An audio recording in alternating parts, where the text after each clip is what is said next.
Hello dear students, welcome to the Yasir Institute।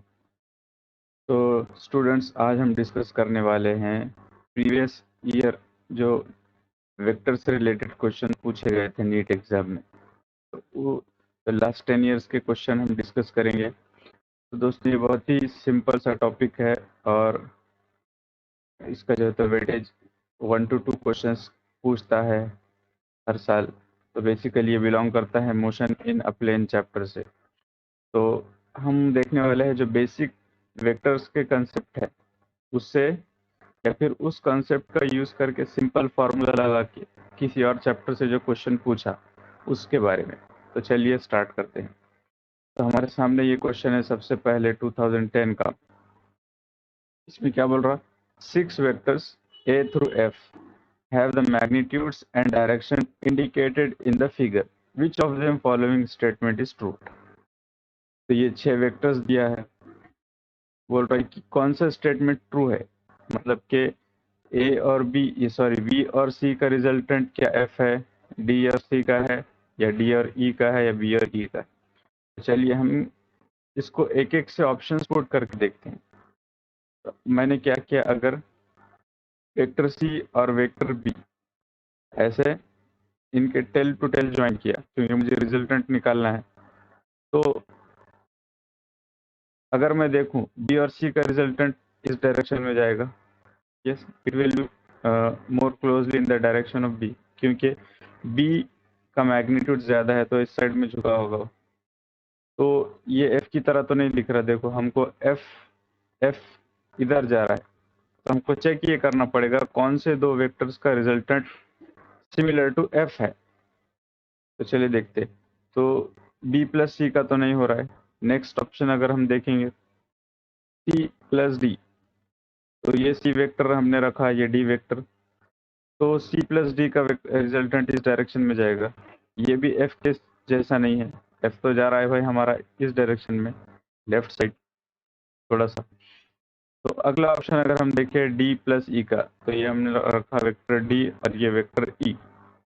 तो d और e का जो रिजल्टेंट है वो जा रहा है f की डायरेक्शन में, तो वो सिमिलर टू f है। तो हम बोल सकते हैं कि d plus E is equal to vector f। So answer C would be the correct answer. Okay चलिए बढ़ते हैं अगले क्वेश्चन की तरफ। Vectors a b and c are such that a dot b is equal to 0 and vector a dot vector c equal to 0, then the vector parallel to vector a is, these are the options। तो ये Karnataka NEET 2013 में पूछा गया। तो देखो 3 vectors है और क्या कंडीशन गिवन है कि vector a dot vector b is equal to 0 and vector a dot vector c is also equal to 0। जब कोई दो वेक्टर्स का डॉट प्रोडक्ट 0 आता है तो हमको पता है दोनों के बीच में एंगल राइट 90 डिग्री होता है, मतलब दोनों परपेंडिकुलर है। So vector a and vector b both are perpendicular, and similarly vector a and c they also are perpendicular। तो हम ये बोल सकते हैं कि बी और सी भी परपेंडिकुलर है। तो चलिए अगर इसके हम डायग्राम बना के देखेंगे तो कुछ इस तरीके से होगा। ये है हमारा वेक्टर ए और इस पे परपेंडिकुलर है वेक्टर बी, ये दोनों के बीच में 90 डिग्री का एंगल। और ये वेक्टर बी को परपेंडिकुलर है वेक्टर सी, तो ये बी को भी परपेंडिकुलर हुआ, सी को भी परपेंडिकुलर हुआ। तो 4 ऑप्शंस दिया उसने, ए क्रॉस बी क्या ए के पैरेलल है, या बी प्लस सी पैरेलल है, या बी क्रॉस सी, या बी और सी दोनों पैरेलल है। तो अगर हम ए क्रॉस बी लगा के देखें, A cross B right hand thumb rule, sorry A cross C, तो वो तो बी के अपोजिट में जा रहा है, ए के पैरेलल में नहीं। अगर बी क्रॉस सी को राइट हैंड थंब रूल लगाए, बी क्रॉस सी राइट, तो बी क्रॉस सी जा रहा है ए के पैरेलल डायरेक्शन में right. So that would be the correct answer. Second option तो करेक्ट नहीं हो सकता क्योंकि बी प्लस सी इस डायरेक्शन में जाएगा, between B and C somewhere. Okay हमने जो गिवन कंडीशन है उस हिसाब से डायग्राम बना के राइट हैंड थंब रूल लगाया दो ऑप्शंस पे, बी क्रॉस सी हमको करेक्ट मिला। Very simple. चलिए बढ़ते हैं अगले क्वेश्चन को। ये 2013 का क्वेश्चन है ये भी। क्या बोल रहा है? A uniform force of 3I plus 4J Newton acts on a particle of mass 2 kg, hence the particle is displaced from position 2I plus k to position 4I plus 3J minus k meters. The work done by the force on the particle is, very simple question।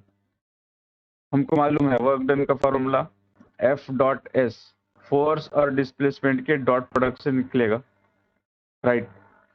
तो देखो अब हमको force given है, अब निकालना है सिर्फ displacement. तो डिस्प्लेसमेंट कैसे निकालते हैं? Final position minus initial position. तो चलिए निकाल के देखते हैं। ये F जो गिवन है उसको हमने लिख लिया प्रॉपर आई जे के फॉर्म में, और जो पोजीशन वेक्टर से पहला वाला और दूसरा वाला उसको भी आई जे के प्रॉपर फॉर्म में लिख लिया। क्यों लिखा? क्योंकि हमको जब डॉट प्रोडक्ट लेते हैं हम तो कोएफिशिएंट्स मल्टीप्लाई करना पड़ता है। तो अगर कोई टर्म मिसिंग है तो मे बी ज्यादा चांसेस है मिस्टेक होने के। तो हमने लिख लिया फोर्स प्रॉपर आई जे के फॉर्म में, ये पोजीशन वेक्टर से। अब हमको निकालना है डिस्प्लेसमेंट वेक्टर। तो डिस्प्लेसमेंट वेक्टर कैसे निकालेंगे? As R two minus R one, R two minus R one. तो ये माइनस किया 4I minus 2I 2I, 3J minus 0J 3J, minus K minus minus K, क्योंकि R2 माइनस R1 हो रहा है, ये माइनस इसको लगेगा तो माइनस माइनस 2K। हमारे पास ये देखो हमारे पास में F। तो चलिए अब डॉट प्रोडक्ट लेते हैं। तो 3 multiplied by 2 6 plus 1 multiplied by 3 plus 0 multiplied by minus 2, तो 6 प्लस 3 प्लस 0 इक्वल टू 9। तो चलिए देखते हैं ये कौन सा ऑप्शन 9 है। तो answer C 9 joule. Very simple question. तो चलिए अब बढ़ते हैं अगले क्वेश्चन की तरफ। क्या पूछ रहा है हमारे को यहाँ पे? The velocity of a particle, let me grab this, the velocity of a particle at the initial point A is 2I plus 3J metre पर second, its velocity in metre पर second at point B is. तो देखो ये question देख के हमको समझ में आ रहा है ये प्रोजेक्टाइल मोशन का क्वेश्चन है। ये भी 2013 में आया था।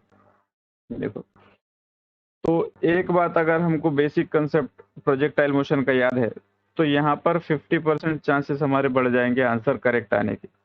कैसे?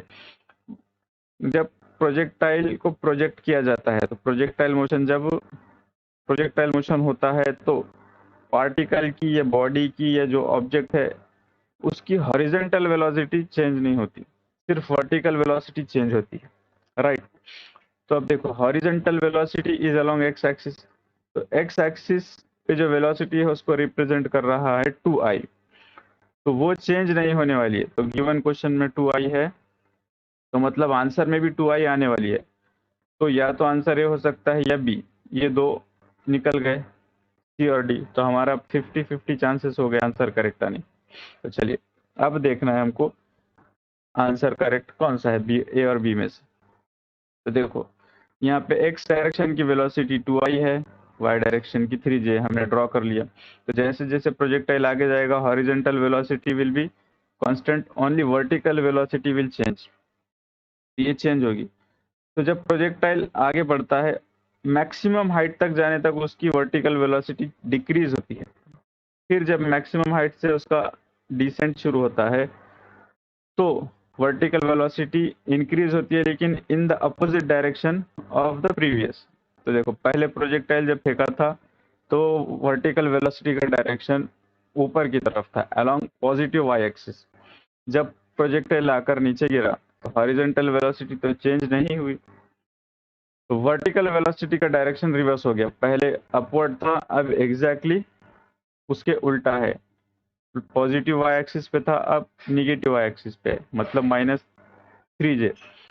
तो 2I माइनस 3J कौन सा ऑप्शन है? Option A. That was also very simple question. तो चलिए अब अगला क्वेश्चन देखते हैं। ये क्वेश्चन था 2015 में पूछा गया। तो ये क्वेश्चन थोड़ा सा मैं कहूँगा कि ट्रिकी था, क्योंकि इसमें ट्रिग्नोमेट्री का फॉर्मूला यूज होने वाला है जो कि रेगुलरली हम यूज नहीं करते, बट हमको अब ये एग्जाम में पूछा था तो कुछ ट्रिग्नोमेट्री फॉर्मूले हमको याद करना पड़ेगा। ठीक है, चलिए देखते हैं।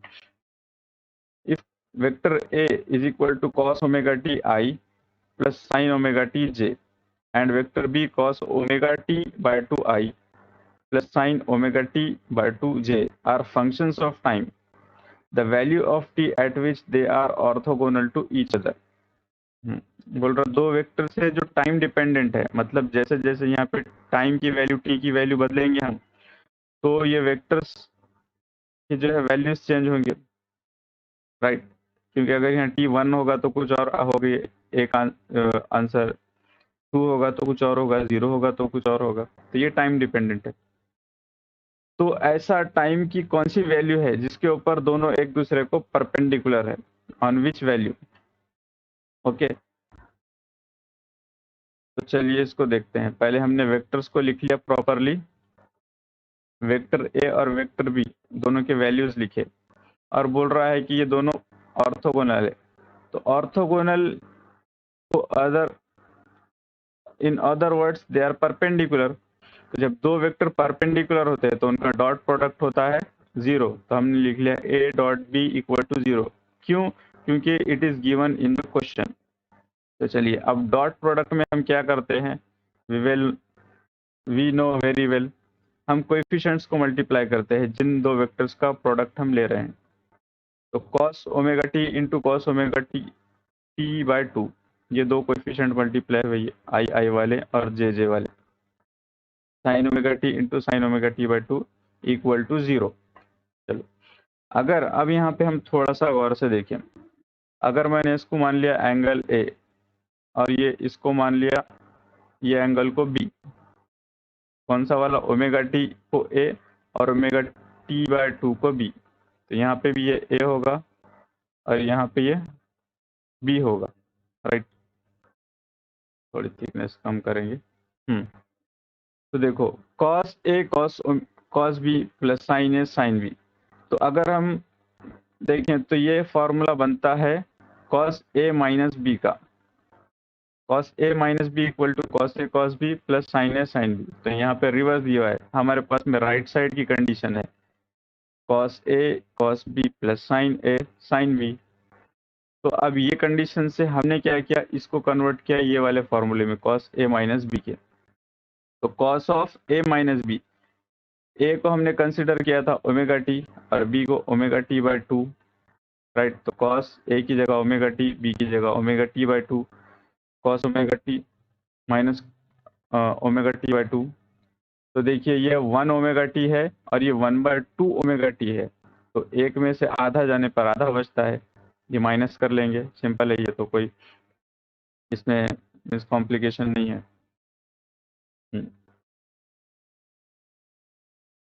तो चलिए अब यहाँ पे है, तो अब हमने क्या किया, ओमेगा टी को यहाँ रखा, कॉस को उधर भेजा, तो कॉस इनवर्स ऑफ 0 हो गया। Omega T by 2 equal to cos के कौन से एंगल की वैल्यू 0 आती है हमको पता है, 90 डिग्री, यानी पाई बाय 2। 90 डिग्री की जगह पाई बाय 2 क्यों लिया हमने, क्योंकि ऑप्शंस पाई के फॉर्म में, इस वजह से पाई बाय 2 लिखा। तो अब ये 2 और ये 2 कैंसिल हो गया, omega t equal to pi होगा,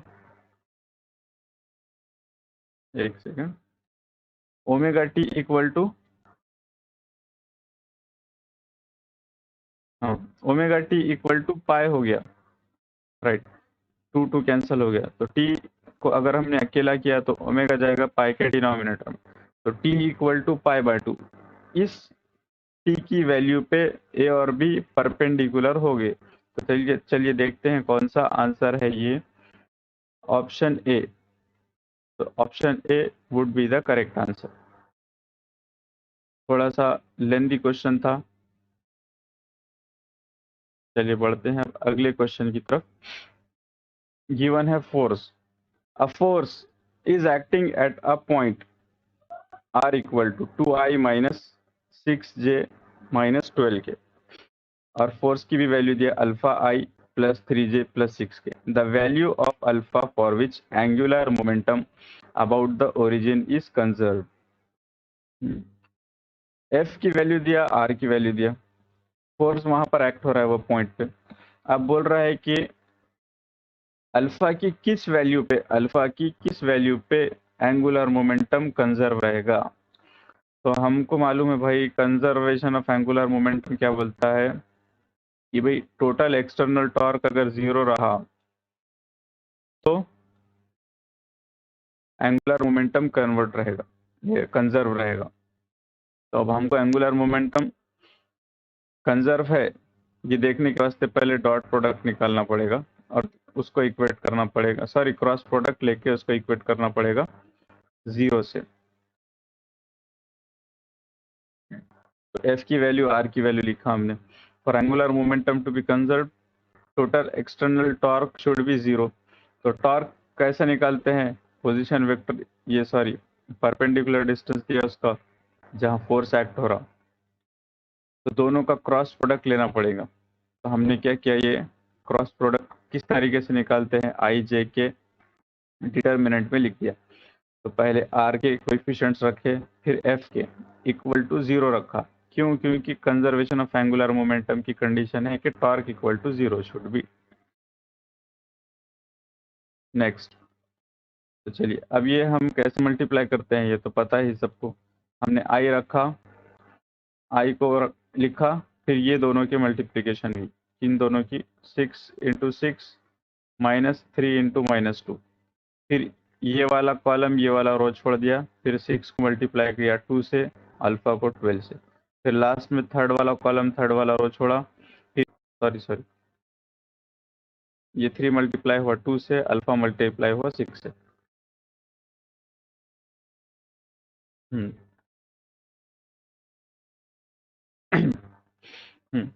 तो ये वैल्यूज रखे हमने, 36 तो 0 हो गया, 0 I minus 12 plus 12 alpha J plus 6 alpha K equal to 0 है।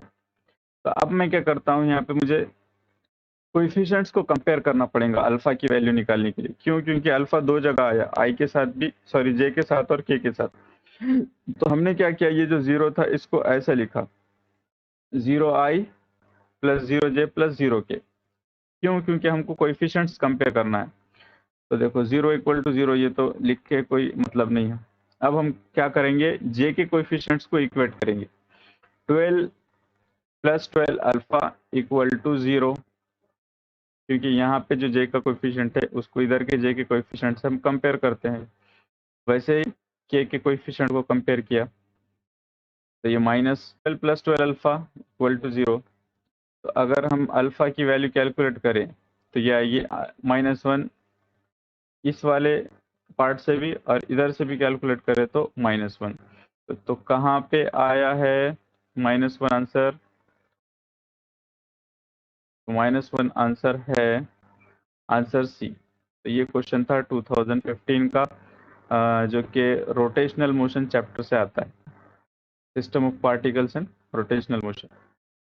चलिए अगला क्वेश्चन है 2016 का, if the magnitude of sum of two vectors is equal to the magnitude of difference of two vectors, the angle between these two vectors is, क्या बोल रहा, दो vector है उनके समेशन का एडिशन का मैग्नीट्यूड इक्वल टू दोनों के सब्सट्रैक्शन के मैग्नीट्यूड के बराबर है, डायरेक्शन नहीं हो सकती क्योंकि a प्लस बी का डायरेक्शन भी किसी और डायरेक्शन में होगा और a माइनस बी तो उसके अपोजिट में होगा। ये सिर्फ मैग्नीट्यूड की बात कर रहा है, मैग्नीट्यूड इक्वल। तो बताओ कि भाई दोनों के बीच में एंगल क्या है जब ऐसी कंडीशन है। तो जो पहले कंडीशन गिवन है उसको हम लिख लेंगे, उस पे से हमारा आंसर निकल जाएगा।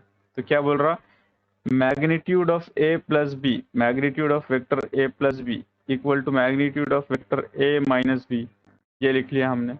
अब हमको मालूम है ए प्लस बी, इसका रिजल्टेंट का मैग्नीट्यूड निकालने का फॉर्मूला क्या है, A square plus B square plus 2ab cos theta. Similarly subtraction का A square plus B square minus 2ab, यहाँ पे माइनस है सिर्फ, यहाँ पे प्लस है। अब स्क्वायर रूट करेंगे तो रूट हट जाएगा।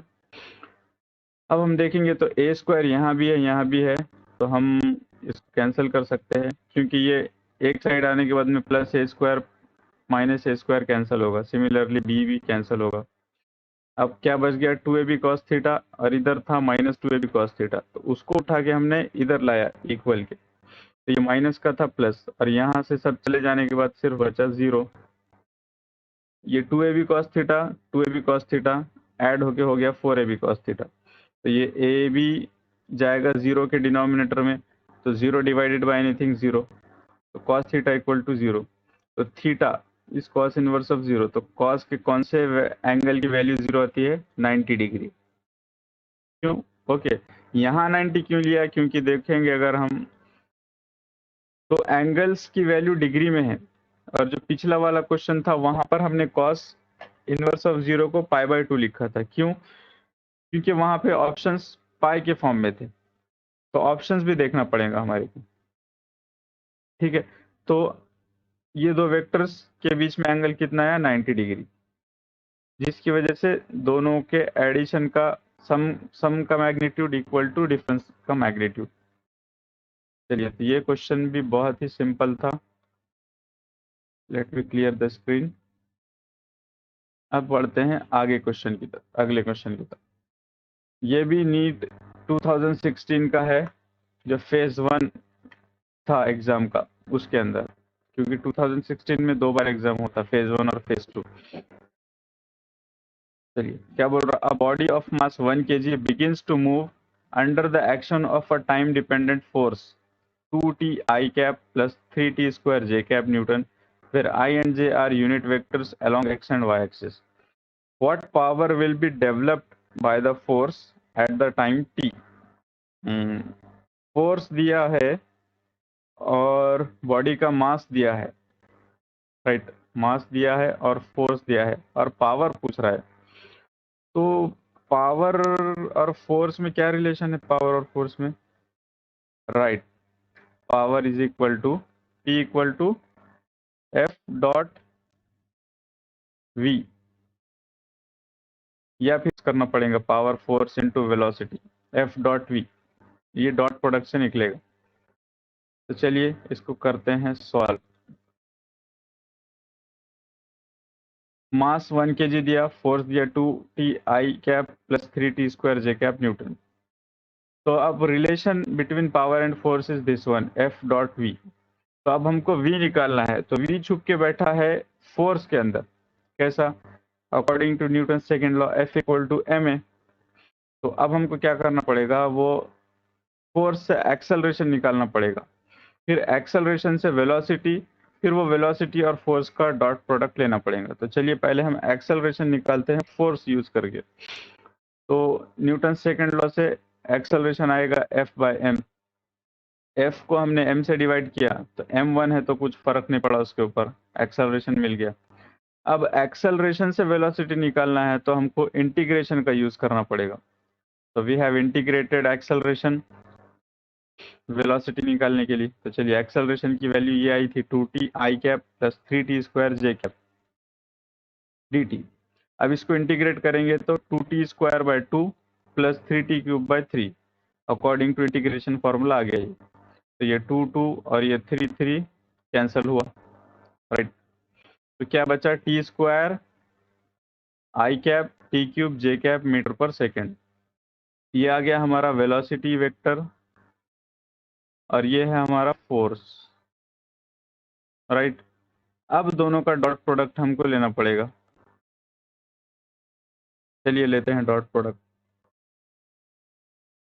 तो ये इसके कोएफिशिएंट्स मल्टीप्लाई करेंगे, 2t I कैप और ये टी स्क्वायर,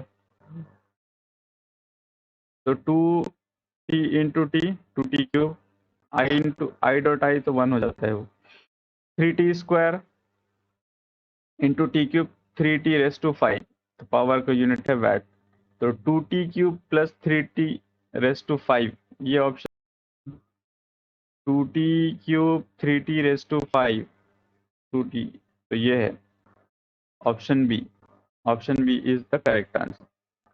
तो चलिए, थोड़ा सा लेंदी क्वेश्चन था, तो यहाँ पे हमको अगर प्रैक्टिस होगी तो फटाफट से हम सॉल्व कर लेंगे with in 1 minute practice.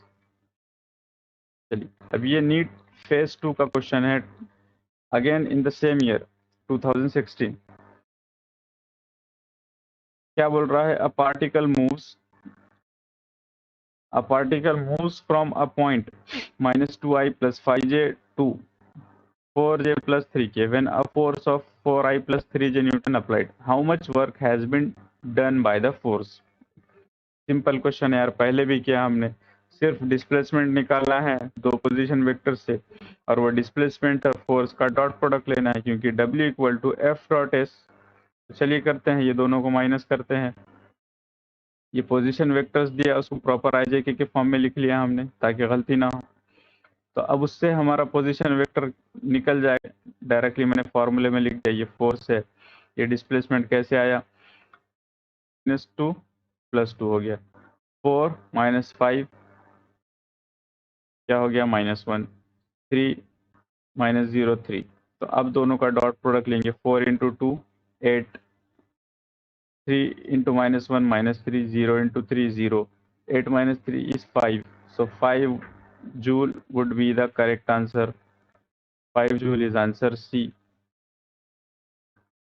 Let's move on next question. ये है from system of particles and rotational motion. तो क्या बोल रहा था? Moment of force F 4i plus 5j minus 6k at 2, 0, -3 about the point 2, -2, -2 is given by। देखो यहाँ पे इसने हमको घुमाने के लिए क्या किया? फोर्स तो आई जे के फॉर्म में दिया, लेकिन ये जो पोजीशन वेक्टर्स है ये इसने दिया कोऑर्डिनेट्स के फॉर्म में। तो हम जो पोजीशन है एक्स एक्सिस की, वो रिप्रेजेंट करता है वेक्टर आई, वाई एक्सिस पे जे, जेड एक्सिस पे के। तो अब हम क्या करेंगे? इसको प्रॉपर आई जे के फॉर्म में लिख लेंगे। ओके, तो ये फोर्स हमको गिवन है, फोर्स लिख लिया हमने, पोजीशन वेक्टर्स को प्रॉपर आई जे के फॉर्म में लिख लिया। अब torque is nothing but movement of force. तो टॉर्क निकाल पोजीशन, सॉरी परपेंडिकुलर डिस्टेंस आएगा, या फिर हम बोलेंगे पोजीशन वेक्टर का सब्सट्रैक्शन और फोर्स का। तो आर क्रॉस एफ निकालना पड़ेगा। तो आर कैसे निकालेंगे? ये दोनों का सब्सट्रैक्शन। चलिए, तो आर यहाँ पे हमने लिखा 2 - 2 0, 0 - 2। तो ये यहाँ पे मेरे ख्याल से थोड़ा सा उल्टा लिख दिया हमने, कुछ नहीं, आंसर में माइनस आ जाएगा। चलिए, तो ये होगा तो ये हमने वैल्यूज लिखे। अब ये डिटर्मिनेंट के फॉर्म में हमने इसको लिख दिया।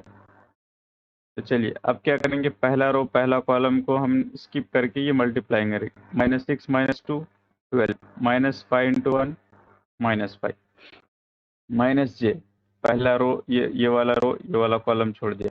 -6 × 0 0, -4 × 1 4, यहाँ पे माइनस आना चाहिए, ये माइनस है, sorry this is not plus, this is minus, that should be minus, there is a correction.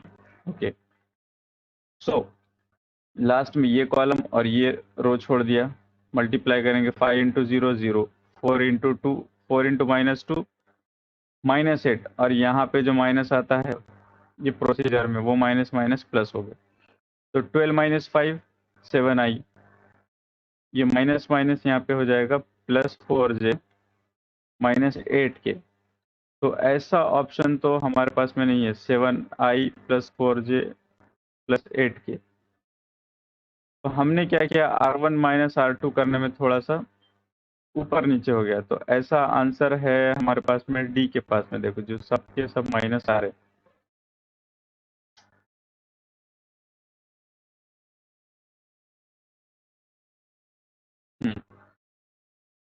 यहाँ पे सबके सब हमारे पास में प्लस आ रहे हैं, क्योंकि ये माइनस है, क्योंकि ये माइनस है, तो वो माइनस और माइनस प्लस हो गया, ये 8 भी प्लस हो गया। तो ऐसा सबका सब प्लस वाला ऑप्शन नहीं है। तो मतलब हमने ये दोनों का सब्सट्रैक्शन करने में पहले R1 लेना चाहिए था, R1 ले लिया, कुछ नहीं होगा। तो चलिए, बस सारा का सारा मतलब सबको माइनस लग जाएगा, जो प्लस है वो माइनस, तो सब प्लस है तो सब माइनस हो जाएगा, आंसर डी हो गया। ओके, बस थोड़ा सा करेक्शन है, वो कोई बड़ी बात नहीं। चलिए बढ़ते हैं अगले क्वेश्चन की तरफ। ये क्वेश्चन क्या बोल रहा है? A particle moving with a velocity v ये है question, moving with velocity v is acted by three forces shown by the vector triangle pqr. The velocity of the particle will be change according to the smallest force qr, increase decrease remains constant. देखो तीन, इसको गौर से देखें, ये vector p है और ये vector q है और वेक्टर r है। तो जहां वेक्टर p खत्म हुआ वहां q शुरू हो रहा, जहां q खत्म हुआ वहां r शुरू हो रहा। तो ये सारे के सारे मिलके एक क्लोज्ड लूप बना रहे, क्लोज्ड लूप। तो ये क्लोज लूप जब भी बनेगा वेक्टर का तो रिजल्टेंट जीरो आएगा। रिजल्टेंट जीरो आएगा मतलब वो कहीं मूव नहीं हुआ, तो विल रिमेन कांस्टेंट। समझ में आई बात? ये क्लोज लूप फॉर्म कर रहे हैं वेक्टर्स, इस वजह से ये पार्टिकल के ऊपर नेट फोर्स जीरो होगा। ये सारे के सारे वेक्टर्स एक दूसरे को कैंसिल कर देंगे, पार्टिकल जहां का वहां रहेगा। तो remain constant would be the correct answer. तो चलो इसको यहाँ पे एक और तरीके से भी कर सकते हैं। पी और आर का रिजल्टेंट आ रहा है इस डायरेक्शन में और क्यू जो वेक्टर क्यू है उसके अपोजिट डायरेक्शन में है। तो पी और आर के रिजल्टेंट ने क्यू को कैंसिल कर दिया, तो नेट फोर्स जीरो। फिर से वही बात हुई कि रिमेन कांस्टेंट, वो मूव ही नहीं करेगा। चलिए अब ये रिसेंट क्वेश्चन है, पिछले साल 2020 में पूछा था। क्या पूछा था? चलिए, find the torque about the origin when force of 3J Newton acts on a particle whose position vector is 2k metre. तो यहाँ पे पूरे IJK के फॉर्म में नहीं दिया, सिर्फ along y axis force act हो रहा है और पार्टिकल का पोजीशन वेक्टर है along z एक्सिस। तो अब क्या करेंगे, हम फिर से क्रॉस प्रोडक्ट लेंगे r क्रॉस f, क्योंकि हमको पता है torque equal to r cross f। Okay, तो ये फोर्स है, ये r है, दोनों का अब हम क्रॉस प्रोडक्ट लेंगे। अब यहाँ पे डिटर्मिनेंट से सॉल्व करने की जरूरत नहीं है, क्योंकि इतना लंबा क्वेश्चन नहीं है कि डिटर्मिनेंट से सॉल्व किया जाए। अब यहाँ पे हमारे को सीधा सीधा क्रॉस प्रोडक्ट लेना पड़ेगा। तो 2 मल्टीप्लाइड बाय 2 6 हुआ, लेकिन k क्रॉस j क्या होता है? k क्रॉस j आता है माइनस आई। आपने वो क्लॉकवाइज एंटी क्लॉकवाइज घुमा के देखने का आपने पढ़ा होगा जब वेक्टर्स आप सीख रहे थे कि भाई दो वेक्टर का डॉट प्रोडक्ट 0 आता है, दो वेक्टर का क्रॉस प्रोडक्ट 1 आता है। सिमिलर वेक्टर का आई डॉट जे क्या होता है, आई क्रॉस जे क्या होता है, तो उस पे से आए। तो k क्रॉस j होता है माइनस आई, तो ये सारे के सारे मल्टीप्लीकेशन में है, तो -6i न्यूटन मीटर। तो कौन सा वाला ऑप्शन है ऐसा? -6i Newton metre, option C.